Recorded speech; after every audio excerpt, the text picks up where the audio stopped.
Welcome back to the channel. In this video, we'll cover this amazing lab. So simply click on Start Lab. And once the lab is started, do like the video and subscribe the channel. Now once it is started, just right click over here and open the console incognito window. Now once the console is open, just click on it to activate the Cloud Shell. And if you get any pop-up before, just click on I understand and agree and continue. Let's remove this. Click on continue.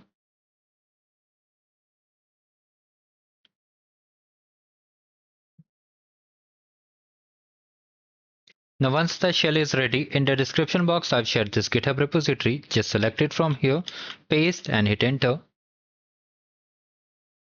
Now once all these things are done, you need to come to the lab instruction and check the score. Basically it will take 2 to 3 minutes, so you need to wait for it. And you can clearly see we have got the score without any issue. If I just reload also, you can see we are done with the lab. So do like the video and subscribe the channel and have a great day.